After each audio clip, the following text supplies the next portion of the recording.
Sherry always wants us to say a little bit about ourselves so that you know why we're legitimate and why I can help you with this.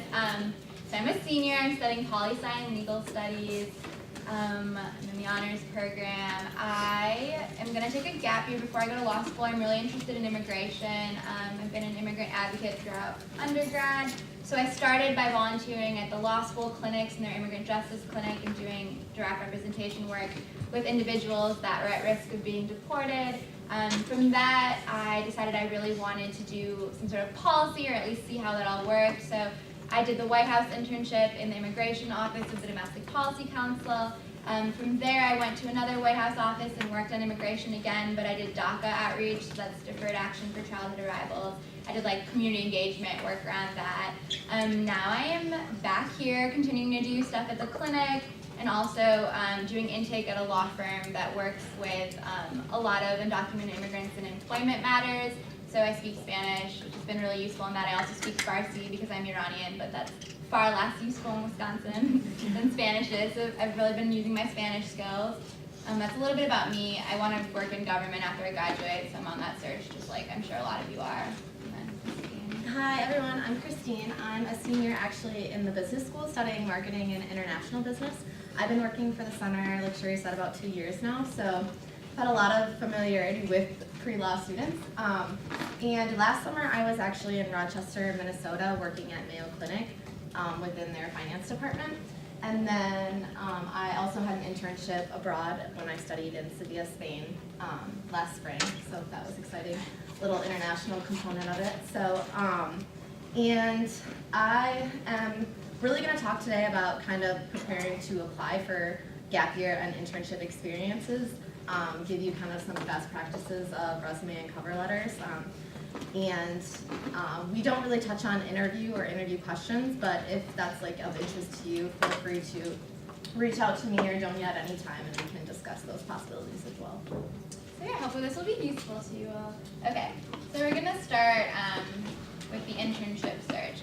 So while some of you are seniors, I strongly suggest, especially if you haven't had any substantive internship experiences, to consider doing an internship after you graduate, especially if you're having trouble or not really sure what you want to do for a full-time job. So the first question always is, what type of internship is right for you? So you're all pre-law, I'm guessing, and so I think traditionally you might think like, I have to be at a law firm, or I need to be like at the ACLU or somewhere where they're doing legal work, but that isn't true. Law schools just want to see that you have a passion and that of something. So it could be like animal rights, it could be sports, it could be science, but just that you have that passion and you want to think about how it applies to the law. So your internships could be in business, like you could do something in marketing, you could do the traditional law firm internship, sort of like legal assistant work. You could do pro bono, which means like a nonprofit that does legal services. So things like popular ones would be things like the ACLU. You could be in public service, you could go intern on the Hill. We're in Madison, so we're lucky we have access to, the state capitol. You could also do advocacy, which I guess kind of relates to what I said about the ACLU, but typically that would be like nonprofits or think tanks on either side of the aisle.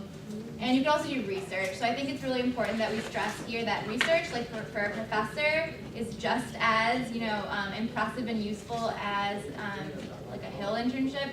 Because when you are applying to your first job, a lot of times like the title is research assistant. So having research experience coming out of like a poli-sci or another social science major is really useful. And again, it's passion, so whatever that is. And as I'm talking, if you have like a question, you can feel free to interrupt me. I definitely want to direct us at what you're all interested in. Next, how to find your coveted internship. So I'm obviously going to start by talking about BuckyNet because it's the most like obviously advertised one on campus. Depending on your interests, this could really be useful to you or possibly not at all. They have a lot of private sector internships, so things like marketing, public relations. They sometimes have things with law firms, and that's just through, they have one at the business school, like their own BuckyNet, and they also have one through LNS. And you just log on, and then you can actually search specifically, like you can click internships in New York City on public relations, and it'll give you everything they have available. The good thing about BuckyNet is, I would say like 80% of them are paid, and so that's really useful, especially if you are graduating and looking for an internship because maybe you would like to have money to save up. Another really good source is the UW-Madison International Internship Program. So they have just a giant database of internships that are abroad. So that could be anything from interning like at the Parliament and being in Europe, or doing, I know one girl that I work with a lot, she did like a refugee resettlement internship, I think somewhere in Egypt, I think she was. So those are all really great experiences. If you are gonna study abroad, so if you're a junior or younger and you haven't studied abroad yet, law schools really like it when you go abroad and volunteer or intern. They're excited that you're abroad because they want to see that you're curious about something, but they also don't want you to do nothing and just like eat and drink and they want you to like be doing something. So if you do a volunteer internship while abroad, that's a really great way to find one.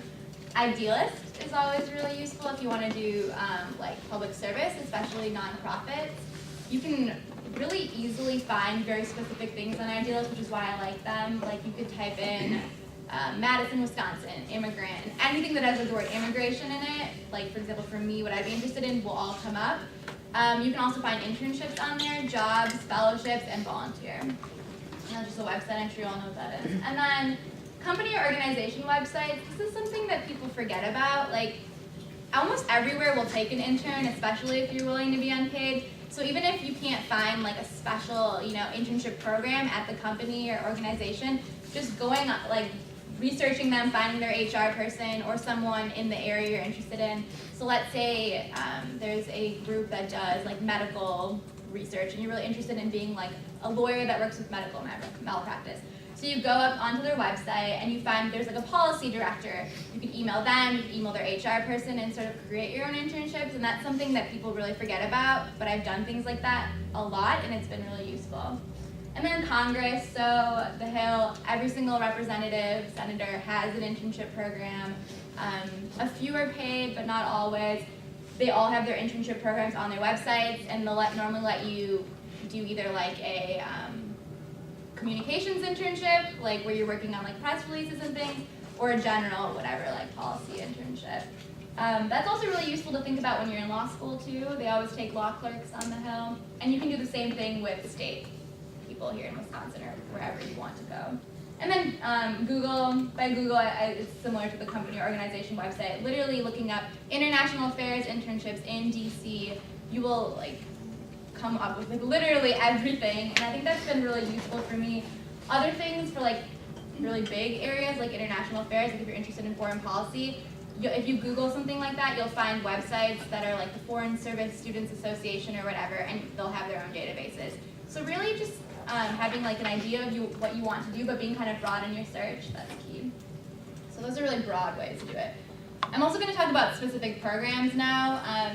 So I'm biased towards the White House internship. I think it's a great opportunity. It's unpaid, so that's not necessarily for everyone, but LNS does have internship scholarships, so these are things to consider. You can do this internship regardless of how old you are. There are people that do it as sophomores all the way up to people who have had like other careers and come back. Like there are people that had been nurses and decided they wanted to do the internship and they came back. It's normally a semester, summer long, so you can do it in the fall, in the spring, and the summer. You work full time. You normally can't be a student while you're doing it. So a lot of people do choose to do it in the summer. You get placed in a hodgepodge of offices. When you apply, you will rank offices, anything from like Leg Affairs, Domestic Policy Council, Correspondence, like the Administrative Operations Offices, the Vice President's Office, the First Lady's Office, and they do take into consideration what you rank, but really they're just going to put you where they think you have the best skills. A lot of these internship programs are specific to certain groups, so there's like the Congressional Black Caucus Foundation internship, the Congressional Hispanic Caucus Foundation, APACS and all of their stuff. These are, if you fall into one of these categories, they're amazing because you will be housed normally and your internship will be paid.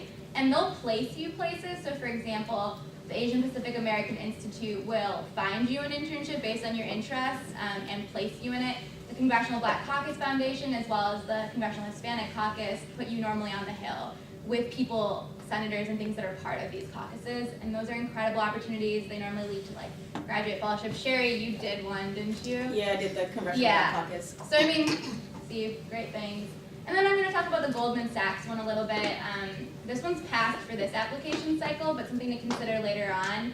If you're interested in like business or corporate law, these are really great things because it's a legal internship for undergrads, which is kind of rare, but it's also at Goldman Sachs. So you'll get to like use your economic skills if you have them or investment, and they normally lead to jobs and they're paid. So looking into opportunities like that, similar situations would be at Google, Microsoft. Google actually has a public policy internship, so if that like sparks anyone's interest, those are the kinds of things you want to be looking into. I'm sorry, there's a bug there. I know. It's really like annoying. Other things in the Wisconsin area I thought would be important to highlight are the AHAC Community Health Internship. By the way, I'm going to be posting this online, so like if you don't want to write all this down, you don't have to. AHAC is really good for this like growing population of students that are interested in public health and law. It's a huge thing right now. Like, it's all community health organizations, normally with the state, and it's paid. It's a summer program. The Wisconsin Affirmative Action Internship Program. And by, this applies to women and minority groups, so if you're a girl or a minority group, this is a really great opportunity because they, again, place you in Wisconsin state agencies, and they're paid, so you could be, like, at the Department of Children and Families, you could be at, like, the Department of Corrections, Transportation, and I think having these Wisconsin internships as building blocks to something like in DC or in New York City, that's like very key. I wouldn't have been able to do the White House internship if I hadn't done several things here first, so it's really important. City of Madison Aspire internship is exactly like the one I just talked about, except it's in the city, and so it's city agencies instead of state agencies. And then this is a research diversity fellowship. This again, the deadline has passed, but I know some of you are juniors, so these are things you'd be thinking about in the future, and some are sophomores. This is for people that are interested in becoming like a professor of law, so that's a very popular field too, so maybe you want to get a PhD, JD. Those are the types of things you want to be looking into. You do research with the Bar Foundation for a summer, and it is paid. Okay, so, Yep, cool, thanks. All right, so now I'm going to talk a little bit about gap year experiences, which internship experiences are also good segues into gap year experiences. So just in general, what is a gap year? Does anyone know? All right. Well, it's basically a short-term opportunity for graduates who have not yet decided upon a career and want to take some time off before going to law school or starting a career. So basically, if you're unsure or you just kind of want a little more time before you head to law school, it's a really good way to expose yourself to different areas of law or just different areas of what you're interested in. And then also, I would caution that even though it is a good idea to sometimes take a gap year, it's also not right for everyone due to financial or time constraints, those kind of things. So just some why should you take a gap year? There are various reasons, and one is to really explore career interests. And having a gap year doesn't mean that you have to find a gap year experience that relates to the law at all. I know you'll hear about a lot of people who do go into being a paralegal as their gap year, but it's not necessary at all, and almost like precaution to do this because becoming a paralegal and gaining experience in that life is great, but it also only gives you experience to kind of a law firm environment and not necessarily what it means to be a lawyer. Totally different things.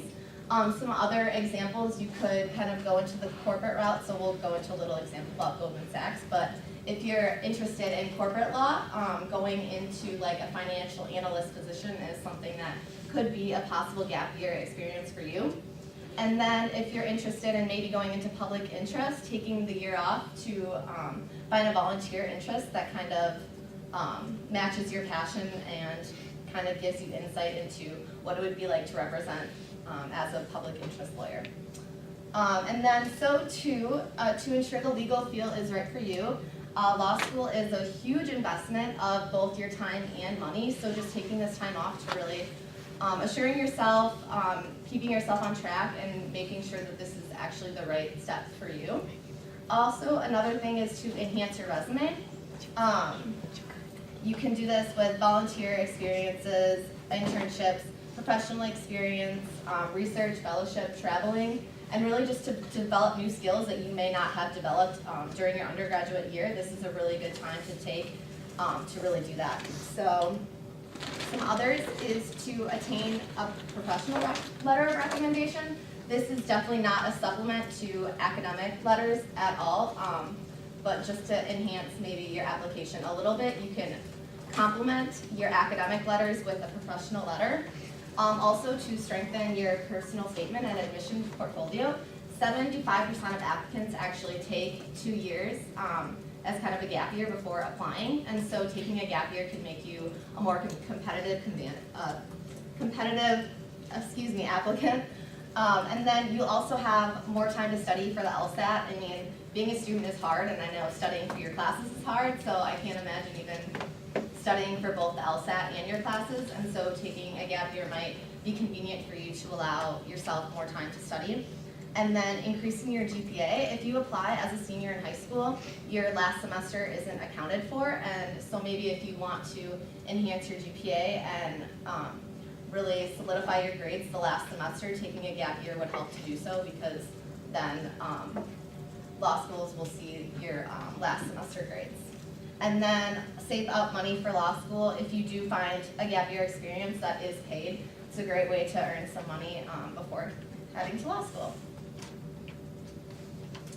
All right, so how do I prepare myself to apply for a gap year opportunity? Oh, good, you can read that. So I just thought that it might be helpful to kind of give an example of what a ideal application would look like for an example. So kind of like Donia mentioned with Goldman and Sachs, on their website they have a very vague description of what the internship entails, and so I'll just read it out loud. A Goldman Sachs internship gives you a unique opportunity to learn about the financial industry by working side by side with the experts. Our interns don't learn by watching, they earn by getting involved in real world projects. And then about the program, which is really the only description on it at all. So it's a 10-week program designed to fully immerse you in the day-to-day activities of our division. The program starts with an orientation where you'll learn about our culture as well as the benefits and responsibilities of being a member of Goldman Sachs. You will receive a division-specific training designed to help you succeed for your division. And then at the end, there's an opportunity to apply for full-time positions. So I don't know about how many of you have kind of started looking in your job search, but when you normally look to apply for an internship or a position, you kind of have a description of what the position actually does, and then kind of qualifications for who qualifies to even apply for the job. And so this is actually for their summer analyst position, which maybe from this description you would have no idea. And so kind of the first step in preparing yourself to apply for this position, I'm sorry about the bug, is to update your resume. So we'll also be uploading all this PowerPoint, so you can kind of have an idea of what it means to update your resume. But I just wanted to go over some best practices. And best practices would be that it's really short and concise to just a page. Employers only spend about 30 seconds reading an average resume, so really having it short and to the point is what they're looking for. To tailor your resume to the position that you're applying for, so using keywords from the job description or doing a little bit more research about the position to kind of use the keywords that they may be searching for in an applicant. And since this is such a short amount of time to explain yourself, you really want to show the highlights of like your accomplishments and what you've done throughout your time as an undergrad student. And then using action verbs is really key. Like all the bullet points start with an action verb and then end with a result if you can, because it's great to say you did something, but having a purpose and connecting it to why or what was the impact is really beneficial. And then, so I handed out, or you guys all picked up a cover letter. If you wanted to just take a second or a minute to maybe read through it and then maybe highlight things that are good or not so good.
you guys pointed out maybe any key like best practices in this cover letter, or maybe some things that could be improved on. Just shout them out. I was just gonna say, like I just noticed a typo in the second paragraph, so that like caught my eye right away. In the second sentence. Like, a strong, these courses have provided me with a strong background in the study financial markets. I don't know, I'm just like really OCD about things, so I just. Yeah, that's good. Typo, which would be bad. Immediately the employer would think you can't read and write. So that's good. Anything else? I guess a little bit more specificity would be good. Can you like maybe point out an example of where you read that, or? Well, you just, the person mentions, or Becky mentions, that they were involved in like 2 student orgs, and I guess I would like to hear what those were right away, rather than maybe. Right. So yeah, instead of, and especially at the end where it's like my experience demonstrates, really just like being specific and saying, okay, what experience do you have that would demonstrate you as a good candidate for this position? Good. Anyone else? Broken up, it's not like one giant wall of text as a few smaller paragraphs that you're reading. Yeah, so it has kind of like a flow of like an intro and then kind of like an intro to your experiences and then the experiences. Good. So another thing I had was in the like kind of the chunk of the cover letter. It's not focused on like specific results, and so like the last one of the last sentences was like fundraising for an event which raised money. Well, how much money did you raise? Like really just giving a number to kind of focus on this accomplishment. But yeah, I'll be hosting the like edited cover letter that we have. So if you wanted to kind of compare these when you go home, look over kind of best practices of what to do and whatnot. So. And then kind of what are some resources available for finding a gap year opportunity?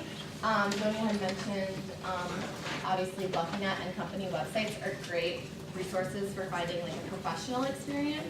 And then also Idealist for looking for like nonprofit or like volunteer internship or experiences. And then AmeriCorps is also another great way to get involved with a nonprofit kind of gap year opportunity.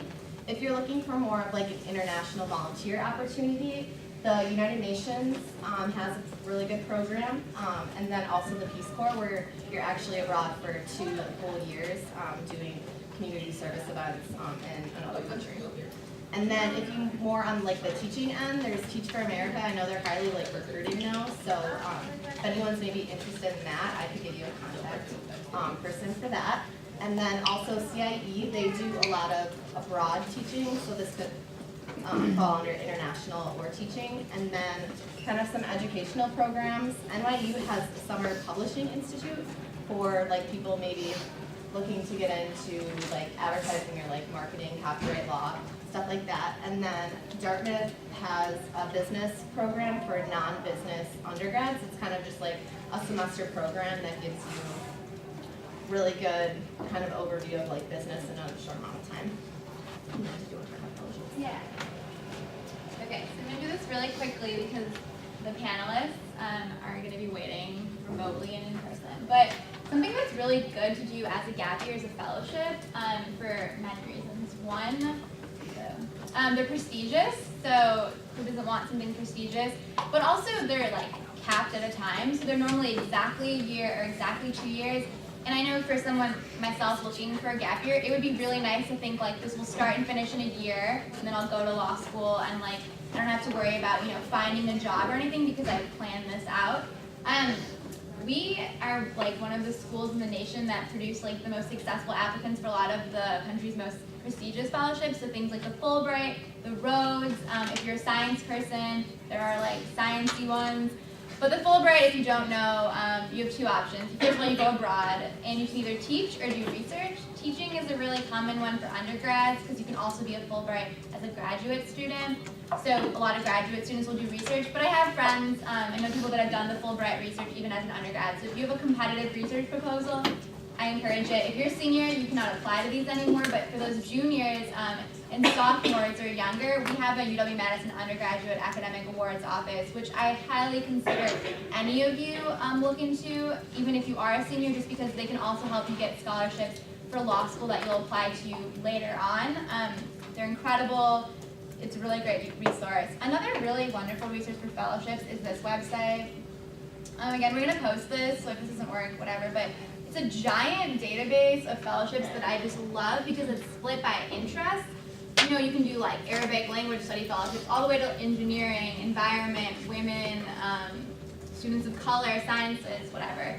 So a lot of these still have, you know, deadlines that are available. So if you haven't found something to do yet and you are considering a fellowship, I highly suggest this website. It's like someone's already done the work for you and compiled all the great ones, so use it.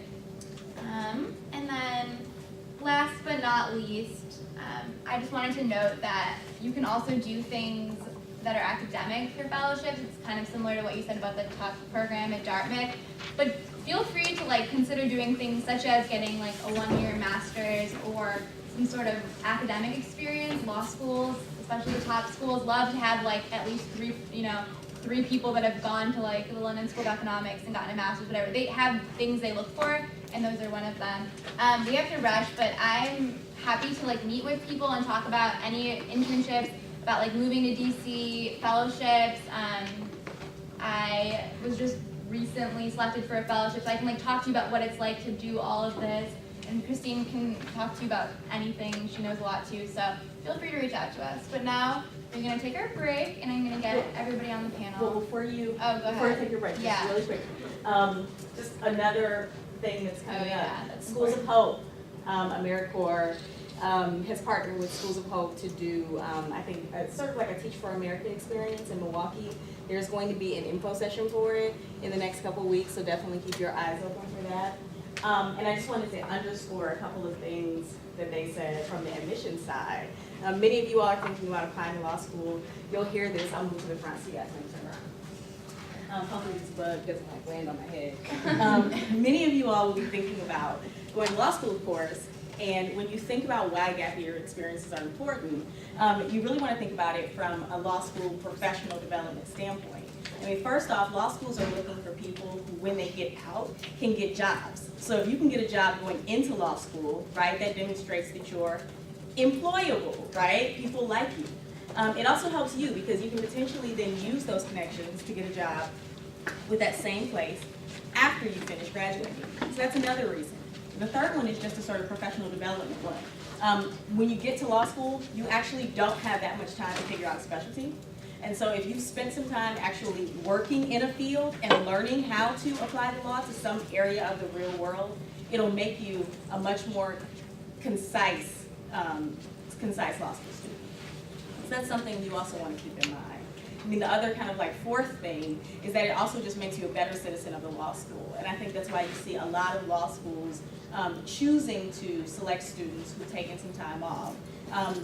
When it comes down to it, if it's an admissions decision, it's not like whether they like me, it's whether they like me more than they like you, really, right? And so if there are two of us who are talking about we want to go into international law, and one of us has worked in Croatia or wherever, right, and can talk about why they want to work in that area of the world, and the other of us is saying, well, you know, I just don't want to live in the United States, because that's basically all you've been able to come up with at this point in your life because you haven't lived anywhere else, then which one is really going to be more compelling from an admissions standpoint?